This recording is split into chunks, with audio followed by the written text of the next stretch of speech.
ন্যায় অন্যায়ের দোলাচল পার করে সময় আজ ধর্মযুদ্ধের অন্তিম পর্যায়ে উপস্থিত হয়েছে। সেখানে একদিকে অর্জুনের প্রতিজ্ঞা, বালক বীর অভিমন্যুকে নির্মমভাবে হত্যা করার প্রতিশোধ নেওয়ার অঙ্গীকার, আর অন্যদিকে অর্জুনের প্রতিজ্ঞাকে আটকে দেওয়ার সংকল্প। এই প্রতিজ্ঞা আর সংকল্পের মাঝখানে দাঁড়িয়ে আছেন সূর্যদেব, যার ওঠা পড়াতেই সময় তার নিয়ম নীতি মেনে এগিয়ে চলে। এই মুহূর্তে সূর্যদেবের ওপরেই নির্ভর করছে এই যুদ্ধের পরিণতি। পাণ্ডব ও কৌরবদের প্রতিটি মানুষকেই সূর্যের দিকে তাকিয়ে থাকতে হবে। এ এক অদ্ভুত পরিস্থিতি। সবাইয়ের মনে একটাই প্রশ্ন, কি হবে? সময় কি থমকে দাঁড়িয়ে যাবে, নাকি সবকিছুই কালের নিয়মে স্বাভাবিক গতিতে এগিয়ে চলবে?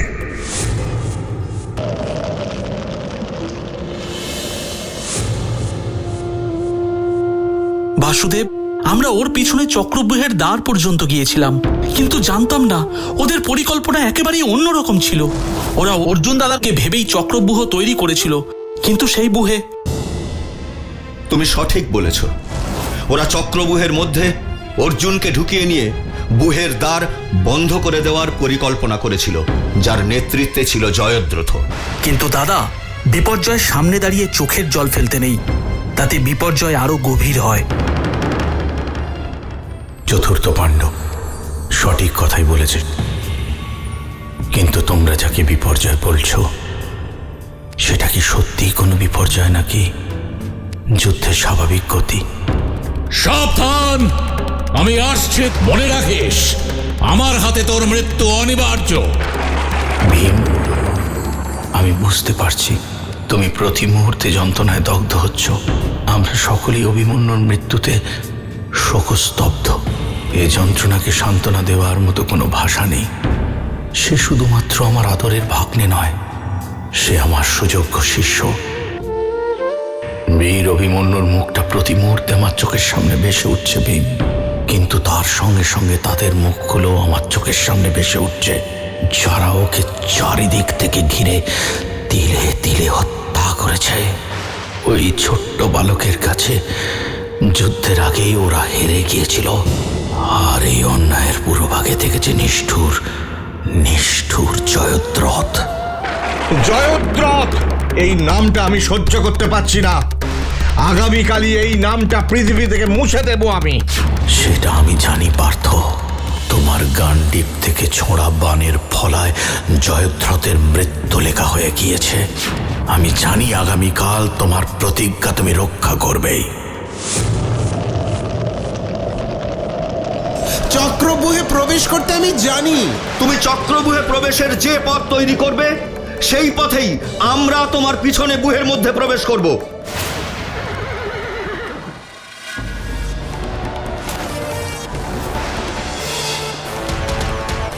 সাবধান আচার্য দ্রোণ, সাবধান কুলগুরু কৃপাচার্য, সাবধান অঙ্গরাজ কর্ণ, সাবধান আচার্য পুত্র অশ্বত্থামা, সাবধান কৃতবর্মা, সাবধান বৃহদ্দল।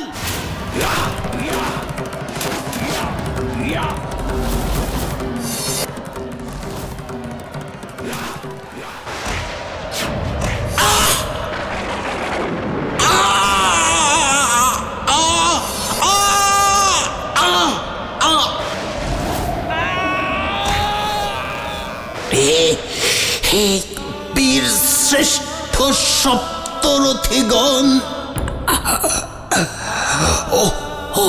অভিমন্যুর শেষ প্রণাম নেবে। আমি শুনতে পাচ্ছি কেশব, ওই চিতার আগুনের লেলিহান শিখার মধ্যে দিয়েই ভেসে আসছে আমার অভিমন্যুর চিৎকার।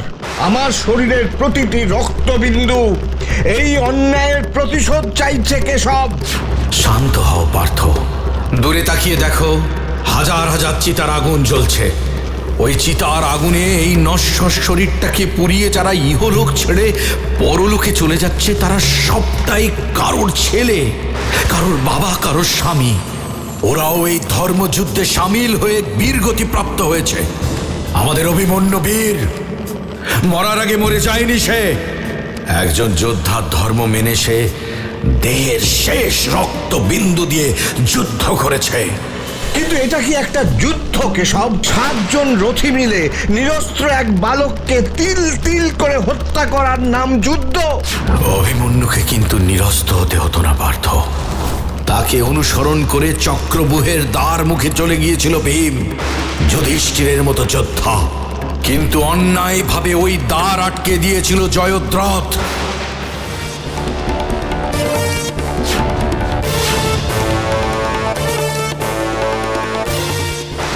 যেটা চক্রব্যূহের নিয়মকে লঙ্ঘন করেছে।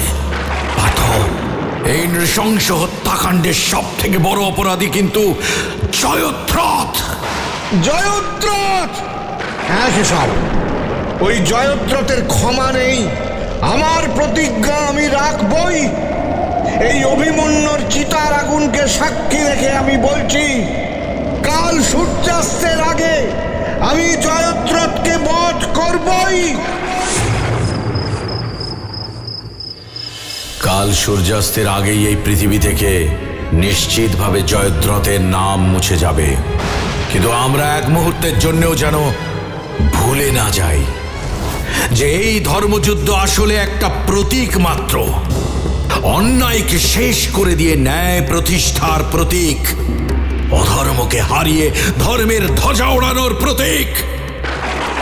তাই এই যুদ্ধে কষ্ট, যন্ত্রণা বা শত্রু বিজয়ের আনন্দের অনুভবগুলোকে আঁকড়ে ধরে থাকলে প্রকৃত কর্ম থেকে আমরা বিচ্যুত হব। আমাদের কাজ হলো নীরবে প্রত্যেকের নির্দিষ্ট কাজ সঠিক সময়ে সমাপ্ত করা। বলিনি কেশব, কিন্তু তার সঙ্গে সঙ্গে আমি অভিমন্যুর শেষ ডাকটাও শুনতে পাচ্ছি। ও যেন বলছে, পিতা আমি পালিয়ে যাইনি, আমি আমার শেষ রক্তবিন্দু দিয়ে যুদ্ধ করেছি। আমি তোমার পুত্র পিতা, যুদ্ধক্ষেত্র থেকে আমি পালাতে শিখিনি। পার্থ, একজন প্রকৃত যোদ্ধার সেটাই ধর্ম। আমাদের গর্ব অভিমন্যু, সে বীরের ধর্মই পালন করেছে। এবার আমাদের পালা। অভিমন্যুর দেখানো পথে আমাদের এগিয়ে যেতে হবে। হাজার জয়দ্রথ চেষ্টা করলেও সে পথ আটকাতে পারবে না। কুরুক্ষেত্রের মহাযুদ্ধ এক ভয়ঙ্কর বাঁকে এসে দাঁড়িয়েছে। আগামীকালের মহারণে সব যোদ্ধার চোখ থাকবে সূর্যের দিকে। তার আলোর তেজে উদ্দীপ্ত হবে পাণ্ডব শিবির। আর ওই আলোর তেজ কমতে থাকার উপরই লক্ষ্য থাকবে প্রতিটি কৌরব যোদ্ধার। সূর্যের আলোর ওঠা পড়ার উপরে নির্ভর করবে হস্তিনাপুরের সিংহাসনের উত্তরসূরির ভবিষ্যৎ। আজ রাতে দুই শিবিরের কোন যোদ্ধার দু চোখের পাতাই বোধহয় এক হবে না। তারা অপেক্ষা করবে সূর্যোদয়ের, যে সূর্যোদয় নিয়ে আসবে একটা নতুন ভোর, যার মধ্যেই হয়তো লুকিয়ে আছে এই ধর্মযুদ্ধের অনিবার্য পরিণতি।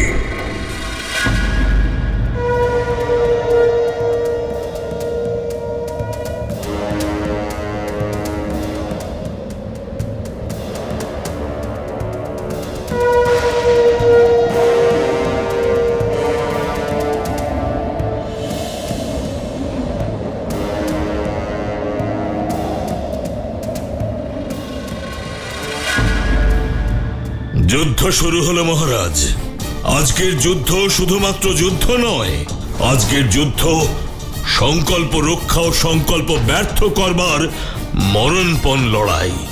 যে লড়াইয়ের বিধাতা হলেন স্বয়ং সূর্যদেব।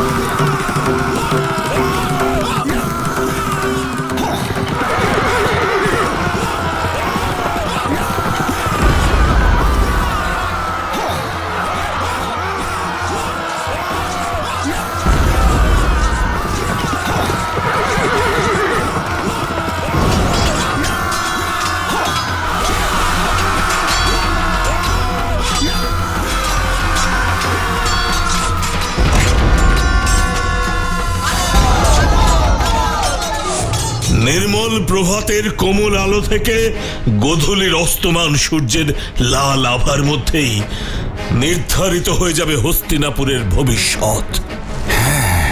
সেই ভবিষ্যৎ আমি দেখতে পাচ্ছি সঞ্জয়।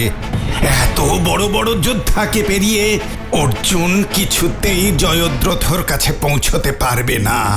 মহারাজ, ভবিষ্যৎ কি সর্বদা আমাদের দৃষ্টির ওপর ভর করে চলে?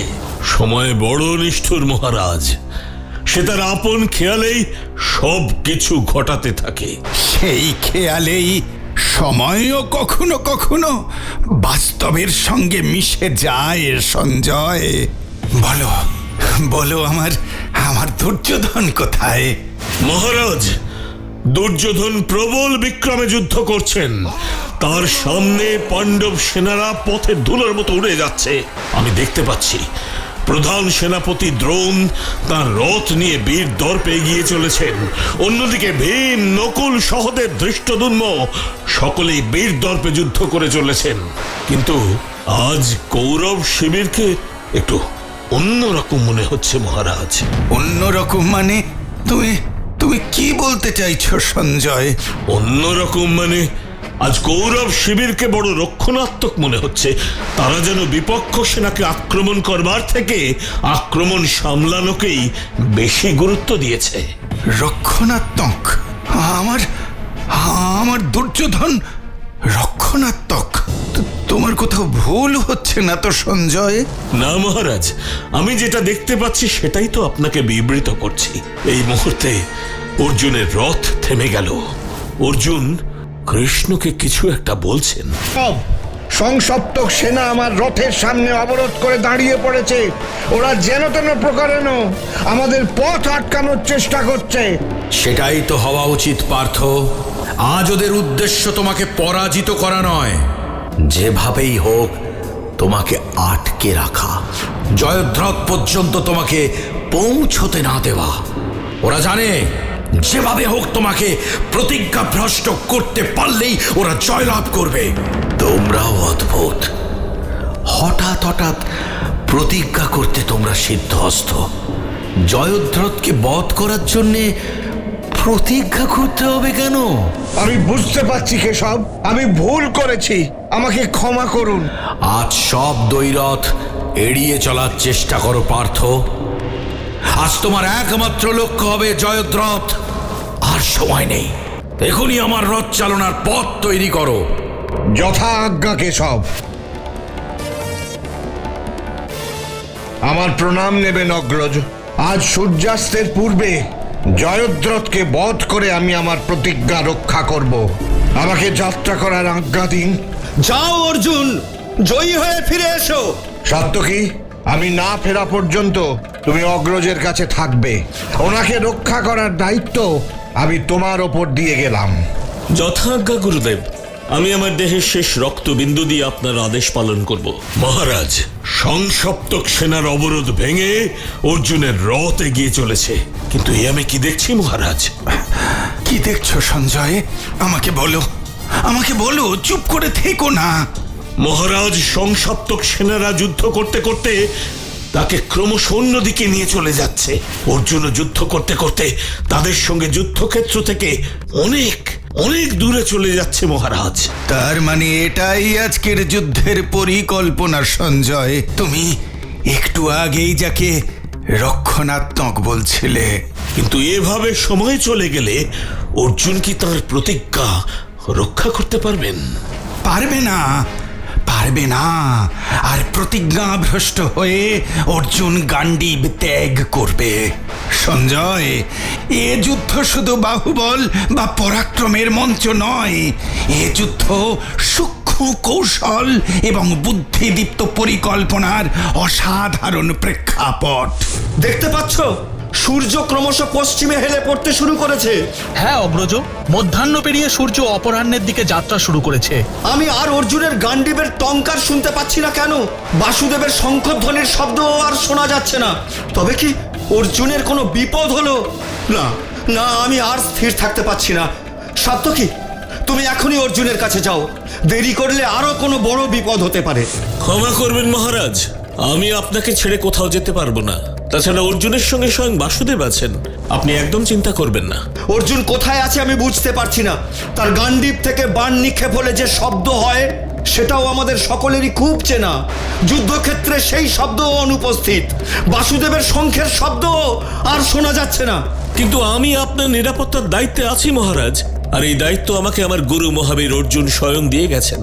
আমি তাকে কথা দিয়েছি যে আপনাকে ছেড়ে আমি কোথাও যাব না। সাত্যকী সঠিক কথাই বলেছেন। অর্জুন দাদার কোনো বিপদ হলে বাসুদেব সেই বিপদ সহজেই সামলাতে পারবেন। আপনি একদম চিন্তা করবেন না। না না, আমার মনে হচ্ছে কিছু একটা সমস্যা হয়েছে। এই মুহূর্তে অর্জুনকে সাহায্য পাঠানো উচিত। শোনো সাত্যকী, এখন থেকে ভীম আমার নিরাপত্তায় থাকবে। তুমি যাও, এটা আমার নির্দেশ। বেশ, যথাজ্ঞা। যুধিষ্ঠির সাত্যকীকে অর্জুনকে সাহায্য করবার জন্য পাঠালেন। সাত্যকী যুদ্ধ করতে করতে এগিয়ে চলেছে। মহারাজ দূর থেকে ভূরিশ্রবা সাত্যকীকে দেখতে পেয়ে ক্রোধে উন্মত্ত হয়ে ছুটে আসছেন। মহাবীর সাত্যকীর সঙ্গে যুদ্ধ করা বলশালী ভূরিশ্রবার বহুদিনের ইচ্ছা, আজ তার সেই ইচ্ছা পূর্ণ হতে চলেছে মহারাজ। আজ কুরুক্ষেত্রের মাটি এক মহাযুদ্ধের সাক্ষী হতে চলেছে।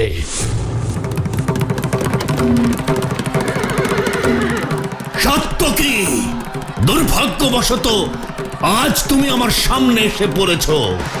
এই মুহূর্তে যদি তুমি যুদ্ধক্ষেত্র ত্যাগ না করো তাহলে মৃত্যু তোমার শিয়রে। বীর কৃষ্ণ অর্জুন কিছুক্ষণ পরেই তোমাকে নিহত অবস্থায় দেখবেন। মৃত্যুর জন্য তৈরি হও। আমি জানি তুমি বাক যুদ্ধে যথেষ্ট পারদর্শী, কিন্তু তোমার ওই মুখের বাক্যকে বাস্তবে রূপ দিতে গেলে যুদ্ধ করতে হবে আর আমাকে পরাজিত করতে হবে, যেটা তোমার মতো অধম পুরুষের পক্ষে অসম্ভব। তাই তোমার কথা শুনে আমার হাসি পাচ্ছে ভূরিশ্রবা। বেশ, মৃত্যুর আগে শেষ হাসিটা হেসে নাও সাত্যকী। প্রতিরোধ করো আমার আক্রমণ। ভূরিশ্রবা ও সাত্যকীর মধ্যে প্রবল যুদ্ধ শুরু হয়েছে মহারাজ। বিভিন্ন দৈব অস্ত্রের আলোয় চারপাশ আলোকিত হয়ে উঠছে। দুই বীরের হুঙ্কারে চারপাশের সৈন্যরা তটস্থ। মহারাজ, প্রবল শক্তিমান ভূরিশ্রবার কাছে সাত্যকী ক্রমশ হেরে যাচ্ছে। মহারাজ, দুজনেই এই মুহূর্তে রথ থেকে নেমে এসে যুদ্ধ শুরু করেছে।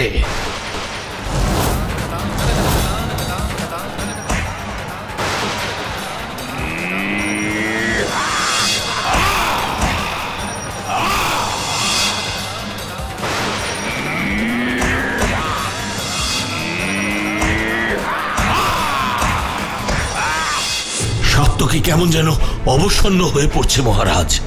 সকালে আচার্য দ্রোণাচার্যের সঙ্গে প্রবল যুদ্ধ করে সাত্যকী সত্যই ক্লান্ত ছিলেন। তারপর এই ভয়ঙ্কর যুদ্ধ করতে করতে তার শরীর আরো অবসন্ন হয়ে পড়ছে। কি তুমি কি বলছো সঞ্জয়? ভূরিশ্রবা এই মুহূর্তে সাত্যকীকে মাথার উপর তুলে নিয়ে মাটিতে আছাড় মেরে ফেলল। মহারাজ, মহারাজ, এইভাবে চলতে থাকলে কিছুক্ষণের মধ্যেই সাত্যকী বীর গতি প্রাপ্ত হবেন।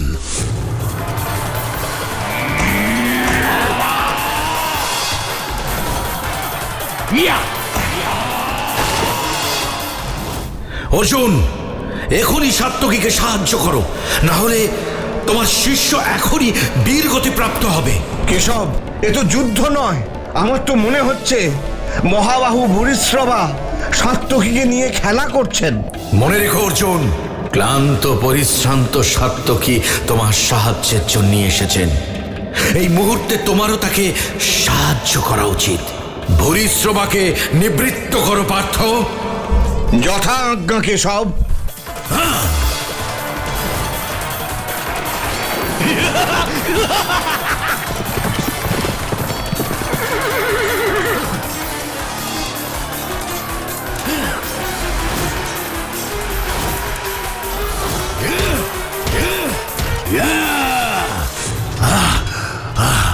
অর্জুন, আমি একজনের সঙ্গে যুদ্ধ করছি, তুমি অন্যায়ভাবে আমার দুটো হাত কেটে নিলে।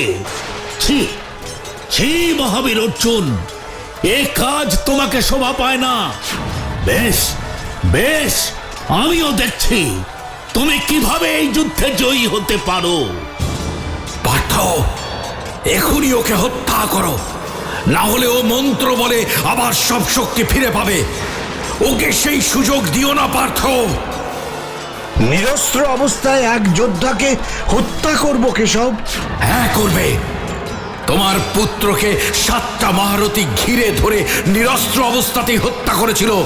তখন তাকে বাঁচানোর জন্য কেউ এগিয়ে আসেনি পার্থ। কেউ ধর্মের কথা বলেনি হত্যা করো অর্জুন, না হলে তুমি তোমার পুত্র হত্যার প্রতিশোধ নিয়ে তোমার প্রতিজ্ঞা রক্ষা করতে পারবে না।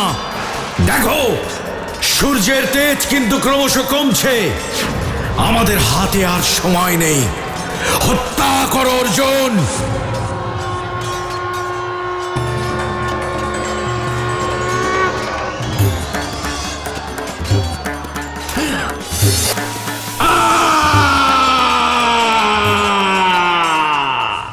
আবার নীতি নিয়ম লঙ্ঘন করে এক বীর যোদ্ধার মৃত্যু হলো কুরুক্ষেত্রের মাটিতে।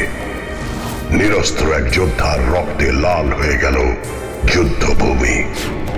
আর অর্জুন এই কাজ করলেন কৃষ্ণের পরামর্শ মেনে। তার নির্দেশেই মহাবলী ভূরিস্ত্র বা বীর গতি প্রাপ্ত হলো। আগামী দিনেও কি এমন ধর্ম অধর্মের দ্বন্দ্বের দোলাচলে দুলতে থাকবে কুরুক্ষেত্রের ধর্মযুদ্ধ? সময় এই প্রশ্নের সঠিক উত্তর দেবে। For more updates, subscribe to our channel, click the show links and enjoy watching the videos.